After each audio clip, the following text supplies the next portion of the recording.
back to Duddle's Outdoor Adventures. Now in today's video, we've got a very exciting video and a very big start to 2025, as I promised to you guys. So, what's standing behind me? Well, I'd like to introduce you all guys to the mighty 2000 Toyota Hilux with a turbo diesel factory motor inside under the bonnet here.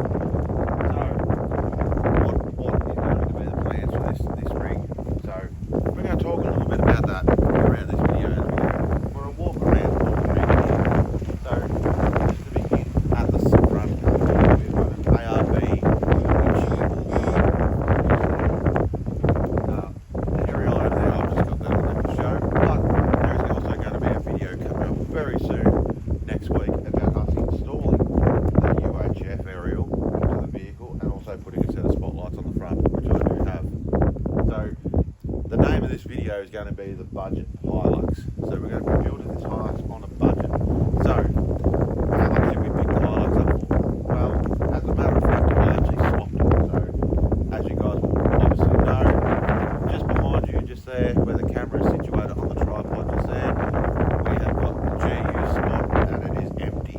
So how did we become to acquire this mighty beastie? So I put a post on Facebook and a gentleman swap for the mighty Patrol, and he offered me this.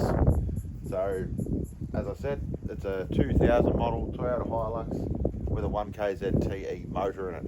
So it's had a little bit of work done to the motor, and we will get through to that when we get to the engine bay. So as I said, we will start at the front. At the front we do have an ARB bull bar, like I did just say before.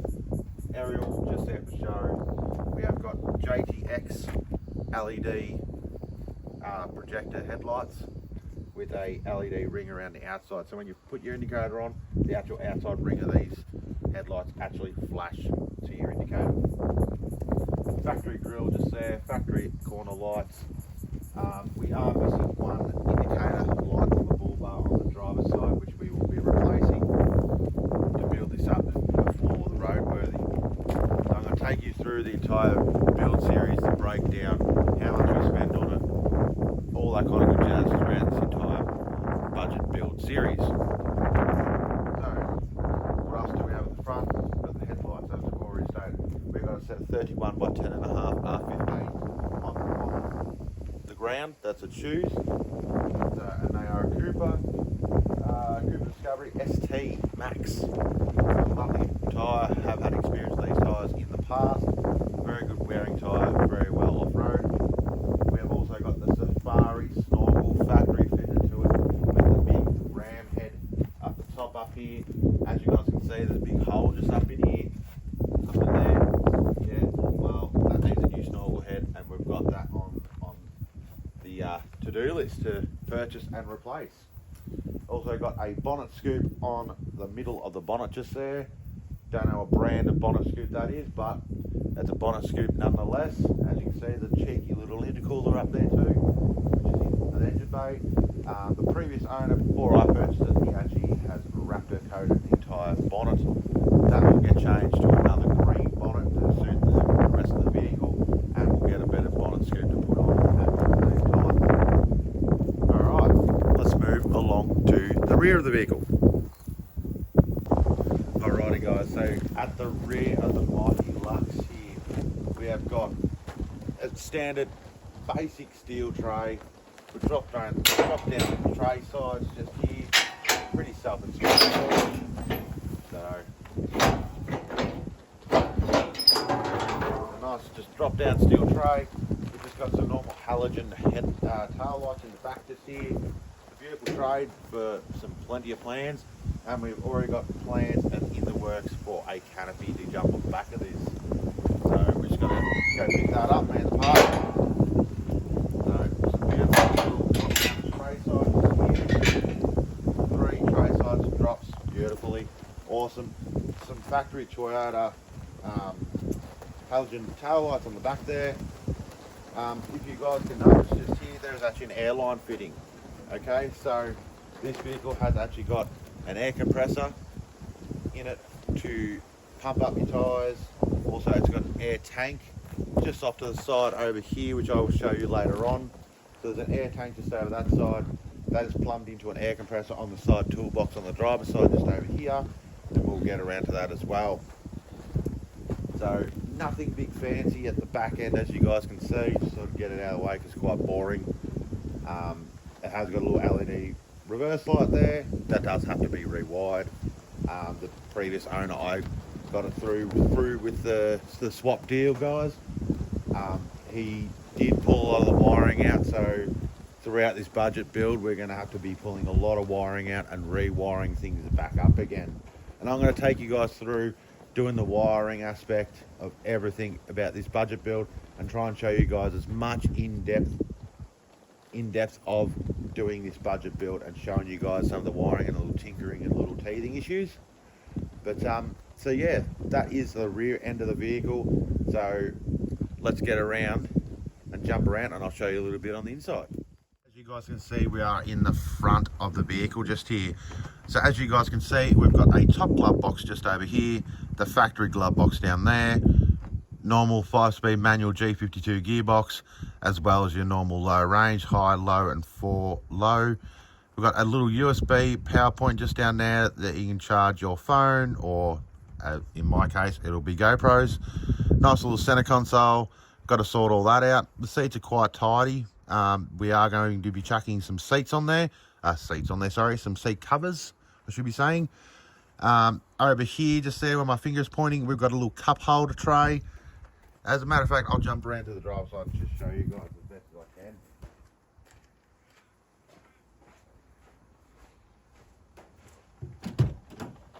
So here we are on the inside of the Mighty Lux, guys. So as I said before, got a nice little glove box compartment here, the factory one there. This pulls out and turns into a little cup holder, so hold your drinks for the long travels. Heater controls, basic stereo, just a Pioneer, even got a CD player part, which is amazing. It has got a UHF bracket just here, which that will probably be removed anyway. What else? The vehicle has only got 282,856 kilometres on the clock, so actually has got low Ks. AC doesn't work, it will need to be regassed obviously. We do have a gauge down here which is just floating around, as you guys can see. This gauge is going to be going into the bin because I don't trust it, and not only do I don't trust it, we don't know if it works. The boost gauge definitely does not work in this one. The EGT gauge is this wire here that you guys can see is going to be tucked away, so we'll actually be able to tell if the EGT gauge is actually working. So that gauge is just chilling there, literally. Yeah, lovely little center console. I've got another compartment here to put another switch down here. Most likely won't be because we're going to get the Mullet Mod cup holder compartment to go here and hold two nice full-size beverages. The interior has not been cleaned just yet, guys. We have cleaned the outside, as you guys would have already seen. You've got another little compartment up the top, and then you've got a nice big deep compartment just down here. This may get removed and replaced for a center console fridge. Don't know just yet. All your standard heater controls and all that kind of good jazz. Heater, mid-cool, got hazards. We've got a clock just here. Your normal indicators, washers, all that kind of good jazz. Has got one of these little hand-free kits and all that in there. Whether it'll stay there or not, I don't know just yet. We will be getting a roof console to go into the bad boy, so we can try and get the UHF up into the dash, up into the roof, so it's nice and tucked away, out of way. We do have a couple of switches over here. One will be to switch the air compressor on in the back of the ute, the toolbox. There's also one here for a momentary switch, which will turn the front air compressor under the bonnet, which that's quite exciting for us guys. This guy has previously, who I purchased this off, has actually put a front air locker in it. So this vehicle is going to be front locked. So it's going to be a very capable vehicle once we get a winch on the front of this. It has got a switch for the rear light at the back, as you guys would have seen when we did the rear part. Don't know if it's connected or not. We do have an aftermarket fuel gauge for the aftermarket fuel tank in the back. So it has got 2 tanks in this. So probably going to be around about the 130, 140 litres all up, both tanks. We do have a boost gauge just down here. If you guys can see my hand down here, there's a boost gauge here. There's also a volt gauge right down the bottom down here. That volt gauge will be getting removed. I do not want it there, obviously, because number one, you can't see it anyway, and number two, the boost gauge will be going up to here. So we'll have the boost gauge up here on the pillar pod up here. The boost gauge will be up here. We'll have probably a volt gauge up here as well, just so we can monitor the volts on the main battery. And that is everything else on the inside. Obviously a factory cigarette lighter port just there. That's meant to have an ashtray there, obviously it doesn't have one. We've got a compartment here to pop some goodies in there, which will probably be my torch and all that kind of stuff when we're going hunting. Probably chuck a spare release in there as well. But yeah guys, that's all the interior. I also, as you guys will probably be able to tell too, we have actually got electric windows in this bad boy. So yeah, I have not had a Hilux with electric windows, to say the least, and to say I'm excited about having electric windows, guys, is an understatement. I cannot wait to get this bad boy on the road. Yes, this truck is, I shouldn't say this truck, but this Hilux is unregistered. That was part of the deal with the gentleman I did the swap with. Some of the dash parts on it will need to be replaced, which we will resource them through some wreckers that are around us, around here, just to get some more dash pieces and stuff for it, just to make it look a little bit more neater. And like I said, when we do the video of the UHF install, guys, you will see when we get to the driver's side here, you'll see there's a lot of holes here that they have put holes everywhere inside on the driver's side near where my hand is over here, but just below me there's put a lot of switch holes, and it does not look very neat, to be quite honest, guys. It is one thing that I do want to address and try and get that part to replace. But that is the interior of the mighty Lux, the Mr. Green Machine. Hey, if you guys want to think of a name for this bad boy, chuck the name for it in the comments and let me know what you guys think. And you never know, we might use it and we might put a sticker on it to promote the aspect of its new name for the channel. Alright guys, I'll get you into the engine bay and then we'll finish this video up.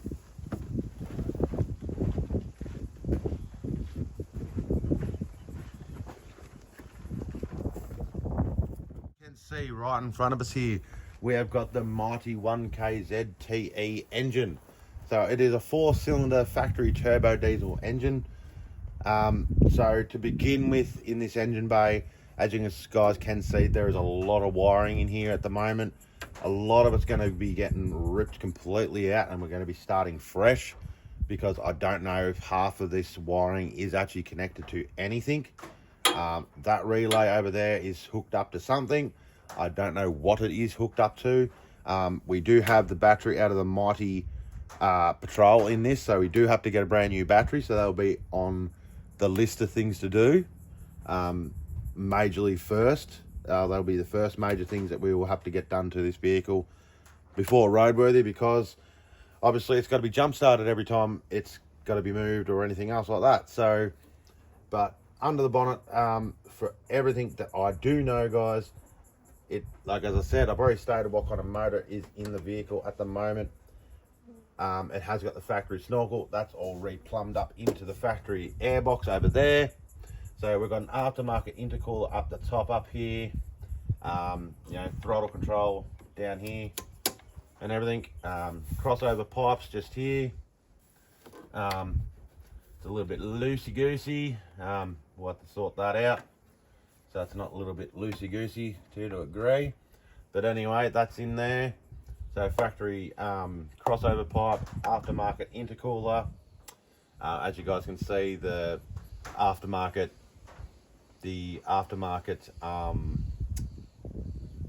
bonnet scoop is a bit shitty. I'm not gonna lie. Don't mind my French, but the bonnet scoop is above average. I'm not gonna lie. So we've actually got a factory ARB compressor under the bonnet just here, and that is going to be feeding the front diff lock that's in the front down there on that diff. So all I've got to do is literally run a piece of hose from there up to this fitting here, from that fitting across over to the air compressor in the back of the vehicle, and before you know it, we're going to have a front diff lock working, functioning, everything for the mighty Hilux. So as you guys can see, there's only one wire literally connected just here. It's even if it is connected, to be honest with you, it is ran up to that switch up there, that relay. So I'm not too sure what that is connected to or what that is for. So as I did say, we will be most likely just starting fresh on this vehicle, wiring wise, just so then we know everything's done properly and everything's done to a T, and also done to my standards. Because I used to do a lot of four-drive accessory fitting, guys. I like to make things look very neat and tidy, so a lot of this wiring will be getting ripped out, other than these headlight wiring kits, because they will be staying in the vehicle, obviously. But from what I know, that's all I do know about the mighty engine. I'm not 100% sure if the turbo is upgraded. I think it's just all the plumbing and that for the intercooler is all just slightly different. But there's big things that are going to come for this motor, big things that are coming to the channel for 2025. And like I said, what a way to start 2025, guys, with a brand new budget build. And like I said, when I say budget build, it's going to be built on a budget. So we're not going to be, you know, just putting all the cheap and nasty stuff on there, guys. It's going to have all the nice gear on there. You know why? Because we need it. We want to make the vehicle so it's nice to drive. We want to be able to access all of our accessories. We want to make sure that the vehicle is going to be fun to drive. We're going to want to make sure that we're not going to have any wiring gremlins, any wiring gremlins or anything like that. So, like I said, this is a mighty budget build Toyota Hilux. And like I said, first video that will be coming out fully, other than this walk around video for the vehicle, will be aerial install. So UHF aerial install and a set of spotlights on the bull bar. So the first two things I'm going to do a video on, show you guys how to do all that, and then we'll move on from there and just make this budget build Hilux turn into an absolute weapon. Alright guys, hope you guys enjoy. Thank you so much for watching. Don't forget to like and subscribe, hit that notification bell, and guess what? We'll see you guys in the next one.